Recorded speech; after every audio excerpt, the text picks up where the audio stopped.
আসসালামু আলাইকুম। গতকাল নুসরাতের যে কাণ্ড, সেই কাণ্ডে আপনারা জানেন একটা রায় হয়েছে। সেই রায়ে 2019 সালে যাদের 16 জন মানুষকে ফাঁসি দেওয়া হয়েছিল, সেই ফাঁসির আসামিদের মধ্যে 10 জনের খালাস দেওয়া হয়েছে এবং 4 জনের যাবজ্জীবন, আরও 2 জনের ফাঁসি এখনো বহাল রাখা হয়েছে। শুরুতেই একটা কথা বলে রাখি যে ইনশাআল্লাহ এই মামলায় কারো ফাঁসি হবে না। এটা আদালতকে চ্যালেঞ্জ করছি না, তবে আমার বিশ্বাস যে আসামির পক্ষের আইনজীবী যারা আছেন তারা পরবর্তীতে আপিল এবং তারপরে আনুষ্ঠানিকতা যা আছে সেটার মাধ্যমে আদালতকে বোঝাতে সক্ষম হবেন যে এই ঘটনাটা একটা আত্মহত্যার ঘটনা। এবং এই মহিলা এর আগেও আরও 2-3 বার আত্মহত্যার এই নাটক করেছেন, এবং এই নাটকটাও শেষ নাটকেও যেটাতে সে মারা গিয়েছে সেটাতেও সে মরার জন্য আত্মহত্যা এই নাটকটা সাজায় নাই। সে মনে করেছিল যে শরীরে এই বুকে একটু আগুন দিবে, তারপরে মানুষজন আসবে। এই অ্যাটেনশন সিকিং এইটা তার বহু আগে থেকে তার এই অবস্থা, এবং তার মা নিজেও এই একই রোগে আক্রান্ত। তার মাও এর আগে একবার সুইসাইড করতে চেয়েছে, এবং তাদের পারিবারিক আরও কিছু বিষয় আছে। তো এই মহিলা আত্মহত্যার ঘটনাকে কেন্দ্র করে কালকে যেই রায় হয়েছে, এটা আমি মনে করি আংশিক সত্যের বিজয় হয়েছে। আপনারা হয়তো এই রায়টা শুনে অনেকে খুশি হয়েছেন, অনেকেই কালকে সারাদিনই সোশ্যাল মিডিয়াতে এই বিষয়টা ছিল এবং দেশের সব গণমাধ্যমে এই নিউজটা কভার করেছে। আমাদের কাছে খবরটা শুধু এতটুকুই যে 16 জন মানুষ, 10 জন খালাস হয়ে গিয়েছে, আর 4 জন যাবজ্জীবন তারাও বেঁচে যাবে, 2 জন মাত্র ফাঁসি হয়েছে। দেখেন, একজন মানুষও ফাঁসি হওয়া তো পরের কথা, একজন মানুষের 1 বছর 1 মাস জেল খাটাটাও ওই ব্যক্তির জন্য ব্যক্তিগত অনেক বিশাল বড় একটা কষ্টের ব্যাপার। এবং বাংলাদেশের যেই জেলখানার যে অবস্থা, সেখানকার যে সুযোগ সুবিধা সব মিলিয়ে এই 16টা পরিবারের, আমি সবার সাথে আমার যোগাযোগ হয় নাই, কিন্তু যতজনের সাথে যোগাযোগ হয়েছে এবং যাদের মাধ্যমে আমি সব পরিবারের খবর জানতাম, এই যে মেয়েটা এখন যাবজ্জীবন, একটা মেয়ে আছে, এই মেয়ের জীবনের সব শেষ, তার অর্থ সম্পদ পরিবার সব কিছু শেষ। তার পৃথিবীতে জেল থেকে বের হয়ে আসার পরেও তার পৃথিবীতে বেঁচে থাকার আর কোনো কিছু অবলম্বন, শুধু জীবনটাই ফিরে পাবে, আর কিছু নাই। 19 সাল থেকে 2026 সাল পর্যন্ত 7 বছর যে মানুষগুলো জেল খেটেছে, এবং মানে এত তড়িঘড়ি করে এই মামলার রায় হয়েছে যে ওই বছরই তাদেরকে ফাঁসি দেওয়া হয়। সেই ফাঁসির পর থেকেই তারা আজকে 7টা বছর এই কন্ডেম সেলের মধ্যে তারপরে থাকছেন। আমি জেলখানায় দেখার সুযোগ হয়েছে কে কিভাবে থাকেন এগুলো।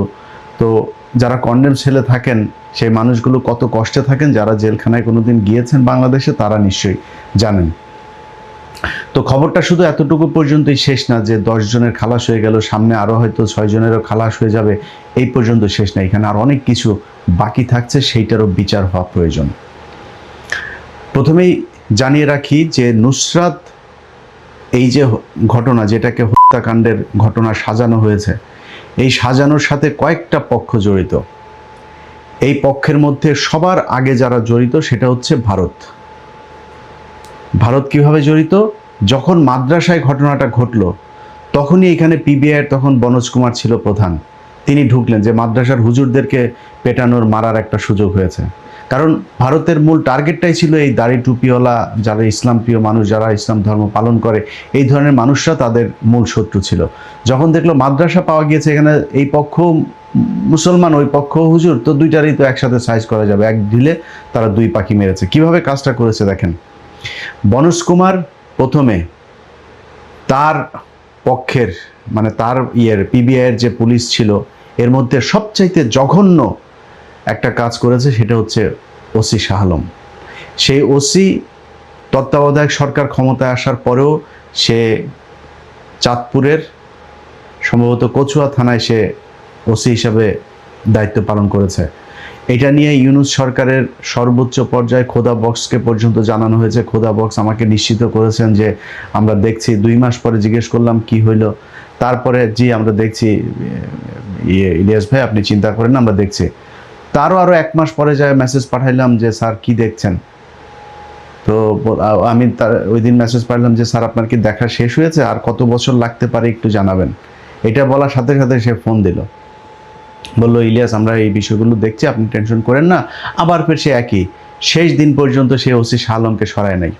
বিএনপি সরকারের কাছে অনুরোধ থাকবে, যদি আমার কথা বিশ্বাস না হয় ফেনীতে যাবেন, ফেনীতে যায়, কারণ আমি তো আমার লোক ফেনীতে সংবাদ সংগ্রহ করেছে, আমি তাদের সেই ফুটেজগুলো, আমি যখন স্ক্রিপ্ট লিখি আমার তো এগুলো সব দেখতে হয়, আমি পুরো সব দেখেছি। সেই মানুষগুলোর যে আর্তনাদ, এই শাস্তি পৃথিবীতে আর কতটুকু হবে কি হবে না আমি জানি না, যারা কিনা এই মানুষগুলোকে 7টা বছর এইভাবে কষ্ট দিল, এদের শাস্তি মৃত্যুর পরে হবে, এটা আল্লাহর কাছে বিচার দিয়ে রাখলাম। তবে যারা পৃথিবীতে আপনাদেরকে আল্লাহর প্রতিনিধি হিসাবে বিচার করার জন্য সুযোগ দিয়েছে, সরকার থেকে শুরু করে বিচারক, আপনাদের কাছে অনুরোধ থাকলো সেই ফেনীতে যাবেন, গিয়ে সেইখানে দেখবেন, জিজ্ঞেস করবেন এই ওসি শাহ আলম কী করেছে। একজন মানুষকে মেরেছে, তাকে তার পরিবারকে ভিডিও কল দিয়েছে, ফোনে কল দিয়েছে, হোয়াটসঅ্যাপে কল দিয়েছে, ইমুতে কল দিয়েছে, দিয়ে তাদেরকে শুনিয়েছে যে টর্চার করছে।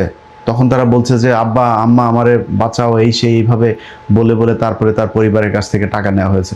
সেখানে একজন আছে আওয়ামী লীগ নেতা রুহুল আমিন, সে আবার পয়সাওয়ালা, তার পরিবারের কাছ থেকে আমার ঠিক মনে নাই, অ্যাট এ টাইমে চেক 45 লক্ষ 50 লক্ষ এরকম বড় বড় অঙ্কের টাকা তাদের পরিবারের কাছ থেকে। আর অন্যান্য পরিবার, এই আসামিগুলোর মধ্যে অনেকের বাড়িও নাই, বাড়ি পর্যন্ত বিক্রি করে দেওয়া, তারপরে এই পিবিআইয়ের শাহ আলম সহ বনজদেরকে টাকা দিতে হয়েছে।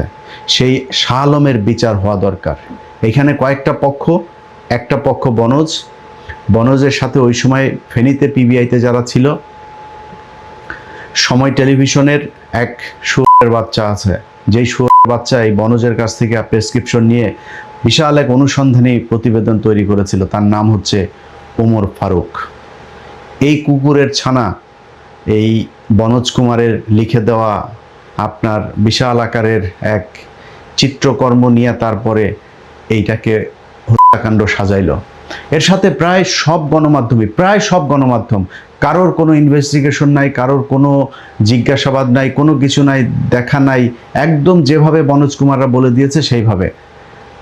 আরেকজন আছে, ওই যে গরিবের এক বালিস্টার ছিল, বালিস্টার আপনার সুমন, এই শুয়োর ছানাও এই বনজের টাকা পয়সা খায় তারপরে এইটাকে হত্যাকাণ্ড বানানোর জন্য সেই ওসি মোয়াজ্জেমের কথা আপনাদের মনে আছে, তার সম্ভবত 8 বছর জেল হয়েছিল, 5 বছর তিনি সার্ভ করে তারপরে বের হয়েছিলেন জামিনে। সেই ব্যক্তি তার চাকরি হারিয়েছেন, জেল খেটেছেন, সারা বাংলাদেশের মানুষের কাছে ক্রিমিনাল সেজেছেন।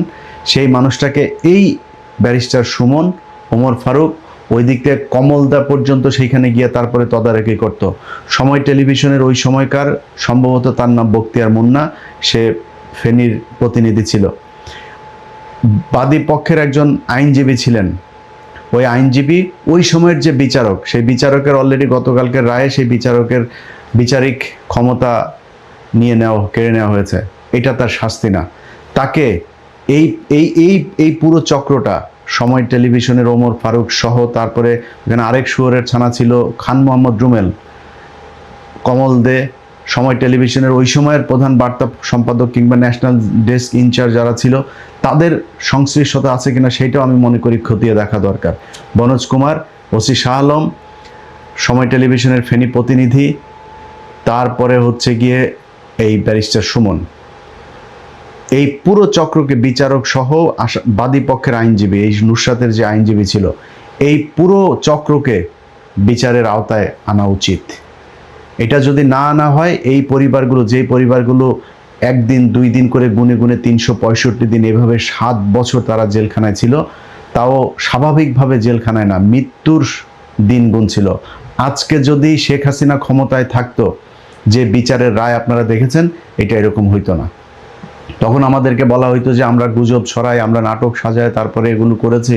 তখনকার সময়ে এই কথাগুলো আমাদের বলা হইতো। আজকে আমাদের সেই অনুসন্ধান আজকে সত্য বলে প্রমাণিত হয়েছে। কিন্তু সত্য বলে প্রমাণিত হওয়ার পরে সেই বিচারের যতটুকু যা হয়েছে, এটা আমি মনে করি না যে মানে সব কিছু শেষ হয়ে গেল। এটার পরের এই বিচারটা এদের বিরুদ্ধে করতে হবে। দেখেন, গতকালকে নুসরাতের আরেকটা চক্রের যে মূল আরেকটা চক্র, সেই চক্রটা হচ্ছে এই নুসরাতের পরিবার। নুসরাতের 3টা ভাইয়ের মধ্যে বিশেষ করে 2টা ভাই, নুমান এবং আরেকটা ভাই আছে, এরা এই আসামি পক্ষের সাথে আমার যে 15 মিনিটসের অনুসন্ধানটা আছে, আমি গতকালকে আমার চ্যানেলে আবার আপলোড দিয়েছি। ওই অনুষ্ঠানটা আপনারা দয়া করে একটু দেখেন। দেখলে ওইখানে দেখতে পারবেন যে কত নিখুঁতভাবে নুসরাতের পরিবার, সময় টিভি, বনজ, বিচারক, আইনজীবী, এই লোকগুলো সব মিলেমিশে কীভাবে এই নাটকটা সাজিয়েছিল। সেইখানে তার পরিবার আসামি পক্ষের কাছে যায়, আসামির পরিবারের কাছে এত লক্ষ টাকা দিবেন, এত লক্ষ টাকা দিলে এর মামলা থেকে সরাই দেবো ওরে। সে ফোন রেকর্ডও আমরা সেই অনুষ্ঠানে দিয়েছি, আমার সেই অনুসন্ধানে। সেখানে তার পরিবারের মানুষের ফোন রেকর্ডও আছে। কালকে তার মা কান্নাকাটি করেছে। আল্লাহ মাফ করুক, আমি মৃত্যু মানুষকে নিয়ে কোনো শেখ মুজিব ছাড়া, ওই চুতিয়ারে ছাড়ার কারণে নিয়ে আমি খারাপ কথা বলতে চাই না, কিন্তু এই মহিলা যদি মারা যাইতো, সে যত খারাপই হোক কোনো সমস্যা ছিল না। কিন্তু এই মহিলা শুধু মারা যায় নাই, এই মহিলা আরও ফেনীর শুধু এই 16 জন না, কিন্তু আরও বহু মানুষকে ধরে নিয়ে যাওয়া হয়েছে, ধরে নিয়ে তারপরে টাকা পয়সা নিয়ে ছেড়ে দেওয়া হয়েছে। তাদের মানে এই যে বোরকার দোকান, কেরোসিনের দোকান থেকে শুরু করে বহু মানুষের কাছ থেকে টাকা পয়সা নিয়েছে, নাহলে তাদেরকেও আপনার এই আসামি বানায় দেওয়ার ভয় দেখানো হয়েছে। সো এই মহিলা, এই যে নুসরাতের মা, এই মহিলা মূলত এই মহিলার মেয়ের আপনার লাশ বিক্রি করে তারপরে নিজে পয়সাপাতি কামিয়েছে। এক ছেলের সরকারি চাকরি হয়েছে, ব্যাংকে চাকরি হয়েছে। তাদের পরিবারের লোকজন, এই নোমান থেকে শুরু করে এরা আওয়ামী লীগের সময় সব আওয়ামী লীগের লোকজন, হাসিনার সাথেও সাক্ষাৎ করেছে, সব মন্ত্রী এমপিদের সাথে তারা বিশাল আওয়ামী লীগের ছিল সেই সময়।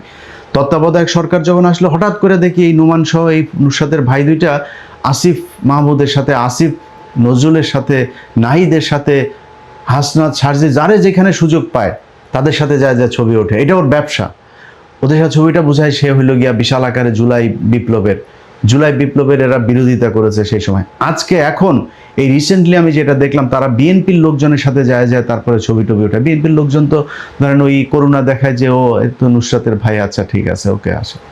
কিন্তু এরা যে যা করেছে, ওর বোনরে যদি, ওর বোন আর ওর মারে যদি নাকি দৌলতদিয়াতে দিয়ে আসতো, আর মানুষ যদি ওর বোন আর মারে ইচ্ছা মতো লাগাইতো না, তারপরেও এত মানুষ ক্ষতিগ্রস্ত হইতো না। ওইখানে দিয়ে আসলে আরো যে যাইতো কাস্টমার হিসেবে, সেও মজা পাইতো, তোর মাও মজা পাইতো। কিন্তু এইখানে ওর মা আর ওর মা যেই কাজ করেছে, আর ওরা যেই কাজ করেছে ওর বোনের এই লাশটা নিয়ে, এইটা পৃথিবীর ইতিহাসে নজির হয়ে থাকবে। একই মামলার ভেতরে এইভাবে গণহারে 16 জন মানুষকে ফাঁসি দেওয়া, ওরা সব জানতো যে এই ঘটনাটা কি হয়েছে। এই নুসরাত এর আগে আরো 2বার সুইসাইড করতে গিয়েছে, সেই ঘটনাও তারা জানে। ও নুসরাত, ওর বোনটা যে 12 ভাতারি ছিল, কত ছেলেদের সাথে যে আকাম কুকাম করেছে। যেই পুলিশ অফিসার আপনার তদন্তের জন্য এসেছে, সেই পুলিশ অফিসারের সাথেও ও লাগাইতে চাইছে, কাপড় খুলতে চাইছে। খালি সিরাজউদ্দৌলার শাস্তি দিতে হবে। সিরাজউদ্দৌলার সমস্যা কি? সিরাজউদ্দৌলা তার এই যে 12 ভাতারিপনার, এটার জন্য তার টিসি দিতে চেয়েছিল। সিরাজউদ্দৌলা তার বুরকার মধ্যে ফোন পেয়েছিল, সেই ফোন কেড়ে নিয়ে তারপরে এই পোলাপানের সামনে নিয়ে ডেকে নিয়ে তারপরে তারা অপমান করেছিল। এইটা হচ্ছে সিরাজউদ্দৌলার। আমার ওই 15 মিনিটস দেখেন, সব আপনার কাছে পানির মতো পরিষ্কার হয়ে যাবে। এখন আজকে যেই রায় হলো, এই রায়ের পরে আমার সরকারের প্রথমেই কয়েকজনের কাছে আমার কৃতজ্ঞতা জানানো উচিত। এই সরকার, প্রথম তো অবশ্যই সরকারের আইনমন্ত্রী, অ্যাটর্নি জেনারেল তাজুল ভাই, শিশির মনির, তারপরে আরও একজন আছেন SM শাহজাহান সহ তাদের বেশ কয়েকজন আইনজীবী আছেন এই মামলায় আসামি পক্ষের জন্য কাজ করেছেন। এবং সবশেষ যে বিচারক রায় দিয়েছেন, তার প্রতিও কৃতজ্ঞতা থাকলো বিচারকদের প্রতি, কারণ তারাও এই মামলার প্রেক্ষিতে যতটুকু দিয়েছেন সন্তুষ্ট। তবে আপনাদের কাছে অনুরোধ থাকবে, এই বিচারের কার্যক্রম যদি অন্য কোনো বিচারকের হাতেও যায়, আপনাদের কাছে অনুরোধ থাকবে, এই যে 4-6 জন মানুষ এখনো পর্যন্ত আটক আছেন, তাদেরকে যেন যে কোনোভাবে তাদেরকে যেন ছেড়ে দেওয়া হয়। কারণ এই ঘটনাটা, পুরো ঘটনাটা একটা 12 ভাতারির নাটক। এই 12 ভাতারির নাটকের জন্য কোনো মানুষের জীবন যাইতে পারে না। এটা আপনাদেরকে আগে থেকে বলে রাখলাম। আরেকটা বিষয় হলো, এই যে মহিলা, এই যে নুসরাতের মা, গতকালকে তিনি হাউ মাউ করে কান্নাকাটি করছেন। একটু কান্না না দেখাইলেই হয় না, একটু দেখেন, কান্নাটা দেখেন।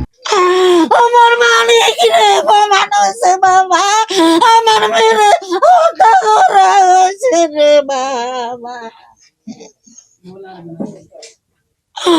ও বাবা, আমার মেয়ে নির্দোষী প্রমাণ হয়েছে। ওরা ফিরে কেমন জি করবে, ধন্য ধন্য রে জি। বিশ্বের কাছে প্রমাণ হয়েছে আমার জিরে হত্যা করা হয়েছে রে। দেখেন তার নাটকটা দেখেন, কি কান্না, মনে হচ্ছে যেন মানে ওর বাড়ির মনে হয় 5-6 জন মারা গিয়েছে একসাথে। কোনো কান্না না, নাটক, পুরাটাই নাটক। সে নাকি রায়ে সন্তুষ্ট হয়েছে। তো রায়ে তোদের অভিযোগ 16 জন মানুষ তোর তোর মেয়েরে নাকি এদিক দিয়া ধরছে, চিপা চাপা দিয়া ধরে, টাইনা মাইনা ধরে, এরপরে নাকি আগুন লাগাইছে কোন চিপার মধ্যে। তো তোর মেয়েরে 16 জন মানুষ এইভাবে চিপার মধ্যে দিয়া আগুন দিল। তো তোর মেয়ের এখন সেই 16 জনের মধ্যে 14 জনই ফাঁসির থেকে হয়ে গেল। তো তুই মামলায় খুশি হইলি কেমনে? সে বলে সে মামলায় সন্তুষ্ট, খুব সন্তুষ্ট। আবার কয় যে তার নিরাপত্তার দরকার। তো নিরাপত্তা এই বাংলাদেশের ইতিহাসে কোনো আসামি পক্ষের এই রায়ের পরে এইভাবে কোনোদিন তোর মতো এত 7 বছর ধরে কারো নিরাপত্তা চেয়েছে কোনোদিন? এই এই গেল 7টা বছর তার বাড়িতে পুলিশ রাখতে হয় তার কারণ সারাদিন এই এই মহিলার 3 ছেলে এগুলো মিলে চাঁদাবাজি করেছে এই ফেনীতে। আমার 15 মিনিটসের অনুসন্ধান যাওয়ার পর পর্যন্ত তার ভাইরা ফোন দিয়েছে আমার, নানান কিছু বুঝায়, আমার প্রশ্নের উত্তর দিতে পারে না, আমার নানান কিছু। আমার খুব পছন্দের এক মানুষের দিয়া তারা ফোন করেছিল, সেই মানুষটারও ভুল বুঝিয়েছে। খুব পছন্দের মানুষ, আপনারা সবাই চিনেন তারে। আমি তারে বুঝাইলাম ভাই ঘটনা কিন্তু এই। সে বলল ও ঠিক আছে ভাই, আমি তো জানতাম না। আমারে নানান ধন ফোন বোঝানোর চেষ্টা করেছে। আমি তো বুঝবো না, আমার তো বুঝাইতে আসলেই বুঝবো না। তো আমারে বুঝাইতে হলে আপনার তথ্য প্রমাণ দিয়া তারপরে বুঝাইতে হবে।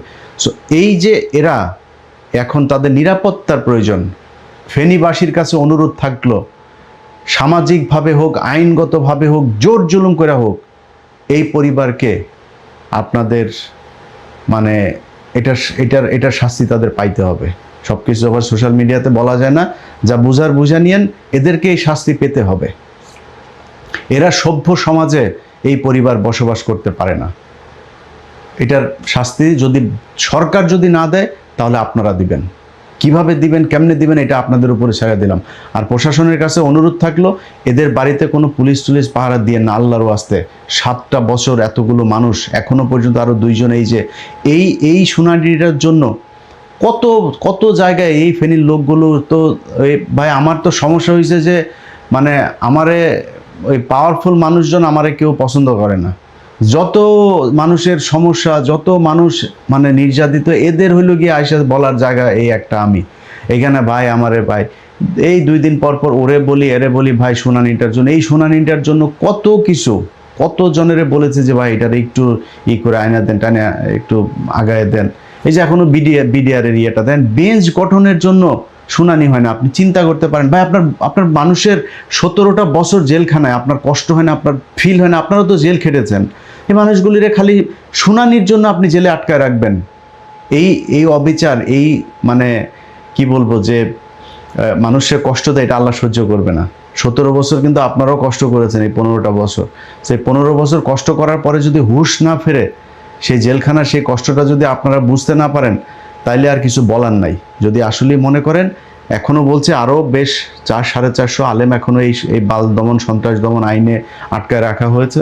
এদেরকে ছাড়েন, বিডিআরের লোকগুলোরে ছাড়েন, বিডিআরের আসল অপরাধী যারা তাদেরকে ধরেন, সেনাবাহিনী যারা জড়িত ছিল তাদের ধরেন, আওয়ামী লীগের যারা ছিল তাদের ধরেন, ইন্ডিয়ার কারা কারা ছিল তাদের ব্যাপারে প্রয়োজনে আন্তর্জাতিক অপরাধ ট্রাইব্যুনালের নেন, কিন্তু এদের ধরতে হবে। তো এই হলো আমার আজকের বক্তব্য। আমি যেই কয়টা পক্ষের কথা বললাম মোটা দাগে বলে আবারও, রুশাতের পরিবার, ওসি শাহ আলম, বনোজ কুমার সহ পিবিআর যারা যারা ওই সময় সম্পৃক্ত ছিল, সময় টেলিভিশনের যে কজন সম্পৃক্ত ছিল, ব্যারিস্টার সুমন, এগুলোর জন্য এই হত্যা মামলাটার আমার মনে হয় আরেকটা মামলা অবশ্যই হওয়া উচিত। ওই সময়ের বিচারক সহ ওই সময়ের বাদীপক্ষের আইনজীবী এই সব কয়টারে এই বিচারের আওতায় আনতে হবে। এটা যদি আনে, ভবিষ্যতে এই ধরনের এই কনস্পাইরেসি করে তারপরে মানুষকে, নিরীহ মানুষকে এইভাবে এই কন্ডেম সেলের মধ্যে বছরের পর বছর রাখার যে ব্যবস্থা করা হয়েছিল, এটা করার আর ভবিষ্যতে কোনো সাহস পাবে না। আর সবশেষ একটা জিনিস বলে রাখি, সেটা হইলো আমি এটা করার পরে ফেনীর একটা ছোট একটা মানে পেজ আর কি, ওইখানকার স্থানীয় এক পত্রিকার নাম দিয়ে একটা পেজ খোলা। তো ওই পেজে বলেছে যে ইলিয়াস হুসাইন হইল গিয়া এই আসামি পক্ষের কাছ থেকে আমার নাকি অঢেল টাকা দিয়ে তারপরে আমি নাকি এই মামলার এটারে নাকি ঘুরাই দিয়েছি, আমি নাকি অঢেল টাকা দিয়ে একটা নাটক সাজায় তারপরে মিথ্যারে সত্য বানাইছি, সত্যরে মিথ্যা বানাইছি। তো ভাই আপনি সহ আমার সমালোচনা করেন, আমার অনেক সমালোচনা করা অনেক জিনিস আছে, আমি ভুল করি, আমার পাপ আছে, আমি ফেরেশতা না ভাই, সমালোচনা করেন, কিন্তু এই মানে কোনো নির্যাতিত মানুষের কাছে কোনোদিন ইলিয়াস হোসেন কোনোদিন টাকা পয়সা নিয়েছে? দেওয়া ছাড়া নিয়েছে কোনোদিন টাকা পয়সা? আমার টিম ফেনীতে যাওয়ার পরে আমার টিমেরে ওই হোটেল ভাড়াটা দেওয়ার জন্য জিজ্ঞেস করেন, ওই আসামি পক্ষের এই লোকজন যারা আছে তাদের জিজ্ঞেস করেন, আরেক সাংবাদিকও আছে 2-3 জন, এই লোকগুলোর যা জিজ্ঞেস করেন যে আমার এই হোটেল ভাড়াটা আমার লোক যখন গিয়েছিল দেওয়ার জন্য কত পারাপারি করেছে। আমার রিপোর্টার আমার জিজ্ঞেস করলো, ভাই এই ব্যাপারে ওনারা খুব তারা পারাপারি করছে, খাইতে আসছে, এখন ওই খাবার বিল তারা দিবে। আমার ঠিক আছে, খাইতে আসছেন, খাবার তো খান, সমস্যা নেই, ওইটা বিল দিতে চাইলে দেখ, হোটেলের বিল টেল কোনো কিছু নেওয়া যাবে না। 4 আনা পয়সা এই পুরো আসামি পক্ষের এতগুলো পরিবারের কোনো পরিবার থেকে যদি 4 আনা পয়সার একটা সিকি যদি ইলিয়াস হোসেন বা ইলিয়াস হোসেনের কোনো লোকজনের কাছে যদি কেউ দিয়ে থাকে, এটা প্রমাণ করতে পারেন, জীবনে কোনোদিন এই এত নীতিবান হয়ে তারপরে কথা বলতে আসবো না আপনাদের সামনে। সো সব জায়গায় রাজনীতি করা ঠিক না। হ্যাঁ, আল্লাহ, জীবনে বহু পাপ করি, বাট এই যে বাবুল আক্তার সহ এই যে কত আলেম, এই যে এই মানুষগুলিও যে কটা মানুষ বাঁচাইছে, আল্লাহর কাছে যাই ক্লেম করতে পারবো যে আল্লাহ কিছু ভালো কাজ করছিলাম, এটার জন্য জীবনের পাপগুলি মাফ করে দেন। তো সবখানে এই মানে জাউরামি করতে আইসেন না, এটা করা ঠিক না। ইলিয়াস হুসাইন ওই জায়গায় যেদিন যাবে সেদিন ইলিয়াস হুসাইনের মানে এই যা আছে সব কিছু আল্লাহ যেন ধ্বংস করে দেয়। আল্লাহ হাফেজ।